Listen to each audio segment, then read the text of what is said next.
दोस्तों, आज हम एक हॉरर स्टोरी के बारे में बात करेंगे जो काफ़ी भयानक है। तो चलो हम आपका टाइम वेस्ट ना करते हुए इस कहानी को शुरू करते हैं।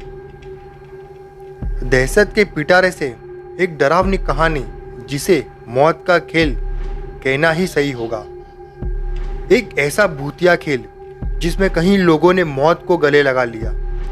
एक शहर के कोने में एक भूतिया घर था। उसकी दहशत की खबर से सभी शहरवासी परिचित थे। उस घर के आसपास कई एकड़ जमीनों तक कोई घर नहीं बनाता था। दरअसल उस घर के आसपास कोई रहना ही नहीं चाहता था। एक बार एक टेलीविजन सीरियल डायरेक्टर उसी भूतिया घर में एक लाइव रिकॉर्डिंग सीरियल शूट करने का मन बनाता है, जिसका नाम वह मौत का खेल रखता है। इस खेल में चुने हुए प्रतिभागियों को भूतिया घर के अंदर पूरी रात गुजारनी होगी और इस दौरान हर कमरे में कैमरे लगे होंगे जो इनके डर भरे पलों को रिकॉर्ड करेंगे। और अंत में जो प्रतिभागी बिना डरे पूरी रात गुजार लेगा उसे 1 करोड़ की इनामी राशि दी जाएगी। सीरियल डायरेक्टर मौत का खेल की घोषणा सारे शहर में कर देते हैं, लेकिन उन्हें प्रशासन का एक नोटिस आता है कि आपको उस घर से शूटिंग करने की इजाज़त नहीं मिल सकती। वह घर खतरे के दायरे में आता है। सीरियल डायरेक्टर बहुत नामी हस्ती था, इसलिए वह निजी तौर पर प्रतिभागियों की जिंदगी की सुरक्षा की गारंटी ले लेता है और कुछ शर्तों को लागू करने के बाद प्रशासन से उस भूतिया घर में सीरियल रिकॉर्ड करने की मंजूरी मिल जाती है, जिसके लिए उसे 2 गुने पैसे खर्च करने पड़ते हैं। प्रशासन की परमिशन मिलते ही पूरे शहर में मौत का खेल का पोस्टर चिपक जाता है। मौत का खेल शहर में होने वाला था, लेकिन लोगों में उत्साह से ज़्यादा दहशत भरी हुई थी। पूरे शहर को यकीन था कि इस प्रोग्राम में हिस्सा लेने वाले लोग जिंदा नहीं बचेंगे, लेकिन ये दुनिया की तरह तरह की इंसानों से भरी है। उस प्रोग्राम में इनाम की लालच में कुछ लोग हिस्सा लेने पहुंचते हैं। सभी प्रतिभागियों को उनके नंबर दिए जाते हैं और साथ ही उनके हाथ में एक इलेक्ट्रिक ब्रेसलेट बांधा जाता है। यदि उन्हें डर लगे तो वह उसमें लगी बटनों को दबाकर इस प्रोग्राम से बाहर आ सकते हैं। प्रतिभागियों में 12 लड़के और 3 लड़कियां होती है। दिन के समय ही बिल्डिंग के कमरों में कैमरे लगा दिए गए थे, क्योंकि रात को भूतिया आत्माएं उस बिल्डिंग के कमरों में दहशत का तांडव मचाती है और रात के समय अंदर जाने की हिम्मत बहुत कम लोग ही जुटा पाए थे। एक एक करके सभी प्रतिभागी अंदर चले जाते हैं। सभी अपने नंबर के हिसाब से अपने कमरे को चुनते हैं और अंदर जाते ही सभी को अंदर से ताला लगाकर चाबी बाहर फेंकनी होती है। दरवाजे का ताला इलेक्ट्रॉनिक बनाया गया था।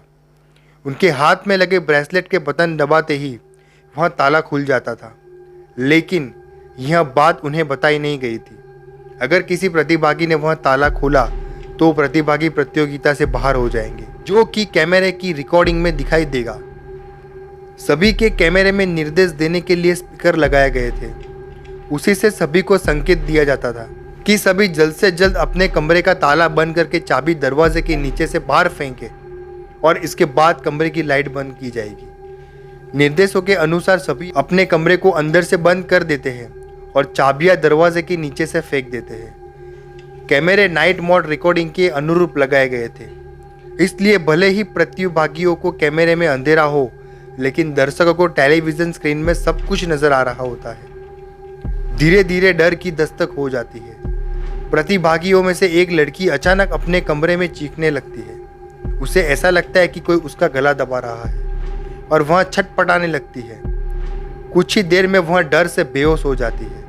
उसके बेहोश होते ही लाइव सीरियल देख रहे दर्शक घबरा जाते हैं। अचानक एक एक करके सभी प्रतिभागियों पर भूतिया हमले होने लगते हैं, लेकिन ताजुब की बात तो यह थी कि सभी प्रतिभागी अपने आप को स्वयं ही नुकसान पहुंचा रहे थे। कैमरे की रिकॉर्डिंग में साफ साफ नजर आ रहा था, कोई अपने चेहरे पर खरोच रहा था तो कोई अपना गला दबा रहा था और तो और कहीं तो अपना सर भी दीवार से मारकर घायल कर रहे थे। दर्शकों का डर बढ़ते देख बिल्डिंग के नज़दीकी सरकारी अधिकारी पहुंच जाते हैं, क्योंकि प्रोग्राम को प्रशासन की शर्तों के अनुरूप रिकॉर्ड करने की परमिशन दी गई थी, जिनमें से एक शर्त यह भी है कि यदि किसी प्रतिभागी को शूटिंग के दौरान मेडिकल की ज़रूरत पड़ेगी तो तुरंत डॉक्टर उपलब्ध करवाया जाएगा। और जब सभी प्रतिभागियों को लाइव रिकॉर्डिंग में चोट लगने लगती है तो सभी प्रोग्राम को रोकने की आवाज़ उठाने लगते हैं। रातों रात प्रशासन पर दबाव बढ़ जाता है। दर्शकों में दहशत फैलते देख प्रोग्राम का प्रसारण रोकने के आदेश आ जाते हैं। तुरंत प्रोग्राम का टेलीकास्ट रुक जाता है और अब जद्दोजहद होने लगती है। सभी प्रतिभागियों को बचाने की फायर ब्रिगेड की गाड़ी बिल्डिंग के बाहर पहुंच जाती है, लेकिन रात के समय उस भूतिया बिल्डिंग के अंदर जाने की हिम्मत फायर फाइटर्स की भी नहीं होती है। सभी बाहर से खड़े होकर प्रतिभागियों की मौत का तमाशा देख रहे थे, क्योंकि सभी उस बिल्डिंग के खूनी इतिहास से अच्छी तरह वाकिफ थे। कमरे में लगे हुए स्पीकर की मदद से सीरियल का डायरेक्टर प्रतिभागियों को ब्रेसलेट का बटन दबाकर बाहर आने का निर्देश देता है, लेकिन किसी प्रतिभागी को स्पीकर से कोई आवाज़ सुनाई नहीं देती और न ही प्रतिभागी इतने कंट्रोल में थे कि वह ब्रेसलेट की बटन दबा सके। देखते ही देखते सभी प्रतिभागी लाइव रिकॉर्डिंग में ही आत्महत्या कर लेते हैं, लेकिन सब जानते थे कि यह भूतों के द्वारा किया गया नरसंहार है। सुबह होते ही सबकी लाशें निकाली जाती है और सीरियल डायरेक्टर को भारी मुआवजे के साथ कई साल की जेल की सजा सुनाई जाती है और उस बिल्डिंग को हमेशा के लिए नो विजिट जोन घोषित कर दिया जाता है और इसी के साथ यह कहानी समाप्त हो जाती है। तो दोस्तों, ये कहानी जब मैंने खुद ने पढ़ी थी तो मुझे भी काफ़ी डर लगा था इस कहानी से। ये कहानी काफ़ी डरावनी है दोस्तों।